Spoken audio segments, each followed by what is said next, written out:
আসসালামু আলাইকুম ফ্রেন্ডস, দেখুন সেই ঐতিহাসিক জামতলা। আসলে যারা শুধুমাত্র সরকারি হরগঙ্গা কলেজের ছাত্রছাত্রী আছেন বা কোনো এক সময় ছাত্রছাত্রী আমার মতো ছিলেন, তারা এটার সাথে খুব স্মৃতিকাতরতায় জড়িত। কারণ এখানে আমাদের কত শত ঘন্টা কাটিয়েছি আমরা এই জামতলার নিচে, এটা আপনারা কম বেশি সবাই বোঝেন। সেই যে কলেজ থেকে গিয়েছি, এরপরে কর্মজীবনে জড়িয়ে গিয়েছি, তো এরপর অনেক দিন পরে আসলে এই হরগঙ্গা কলেজের ক্যাম্পাসে হাঁটার সুযোগ হলো। ক্যাম্পাসটি মোরলেস আগের মতোই আছে, তবে অনেকটা বদলে গেছে বিভিন্ন কারণে। পজিটিভ দিক থেকে বদলেছে। এই যে এটা হচ্ছে ইন্টারের ভবনগুলো, এটা এক সময় এই ভবনে বিজ্ঞান, রাষ্ট্রবিজ্ঞান এবং ইংরেজি ডিপার্টমেন্ট ছিল, কিন্তু এটা এখন পুরোটাই শুধুমাত্র বিজ্ঞানের আওতাধীন চলে গেছে। এবং এই পাশটাও অনেক বেশি, এই যে হরগঙ্গার এই মাঠে আমরা কত ক্রিকেট খেলেছি, কত আড্ডা দিয়েছি। ওইটা হচ্ছে আমাদের সেই বিখ্যাত লাইব্রেরি, প্রিন্সিপাল স্যারের অফিস। এবং নতুন বলতে যদি আপনাদের দেখাই যে নতুন ইনোভেটিভ কাজগুলো কি হয়েছে।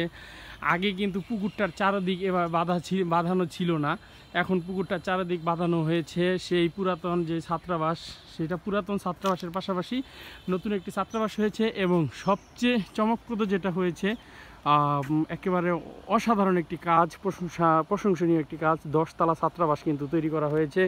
এই ঘাটটি আগের মতোই আছে, ঘাটটি সংস্কার করা হয়েছে পুকুরটা চারিদিকে বাঁধানোর কারণে অনেক সুন্দর কিন্তু লাগছে। এবং আজকে আমার সাথে কিন্তু এই ভিডিওতে আমার স্পেশাল ভাই, আমার বড় ভাই, সেই সুদূর নোয়াখালী থেকে বেড়াতে এসেছে, মুন্সিগঞ্জকে কিছুটা এক্সপ্লোর করতে এসেছে। সেই জনি ভাইকে নিয়ে কিন্তু আমরা এই আমার যে স্মৃতি বিজড়িত নিজের বিদ্যাপীঠ, প্রাণের বিদ্যাপীঠ সরকারি হরগঙ্গা কলেজের এখানে কিন্তু আমি কিছুটা সময় কাটিয়ে যাচ্ছি। এবং এই পাশটাতে রোবারের ভবন ছিল, এখন ভবন নেই।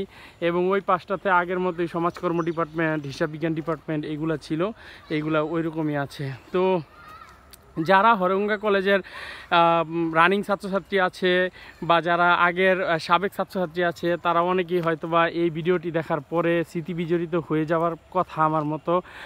আমি তাদেরকে অনুরোধ করব যে ভাইয়েরা, আপনারা যদি কিছুটা সময় বের করতে পারেন, কোনো এক বন্ধের দিন, ছুটির দিন, আপনি কিন্তু এসে আপনার প্রাণের বিদ্যাপীঠটা দেখে নিতে পারেন। আমি একজন ইংরেজি ডিপার্টমেন্টের ছাত্র হিসেবে খুবই গর্ববোধ করি যে ইংরেজি বিভাগের জন্য কিন্তু নতুন একটা ভবন হয়েছে। সেই ভবনটা কিন্তু ওই পাশে, দেখুন আপনাদের দেখাই। তো দর্শক, যেমনটা বলেছিলাম, এইটাই হচ্ছে সেই বিখ্যাত ইংরেজি ডিপার্টমেন্টের নতুন ডিপার্টমেন্ট, নতুন ভবন। এই ভবনের দোতলায় কিন্তু ইংরেজি ডিপার্টমেন্ট রয়েছে এবং নিচতলায় ক্লাস হয়। এবং এর পাশাপাশি রয়েছে রাষ্ট্রবিজ্ঞান বিভাগ।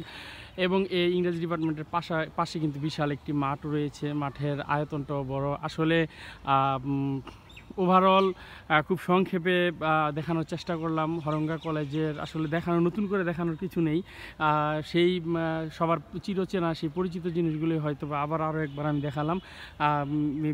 ভিডিওর পরিধি বড় হয়ে যাবে বিধায় এই অল্পের মধ্যে এখানেই বিদায় নিচ্ছি। ধন্যবাদ সবাইকে।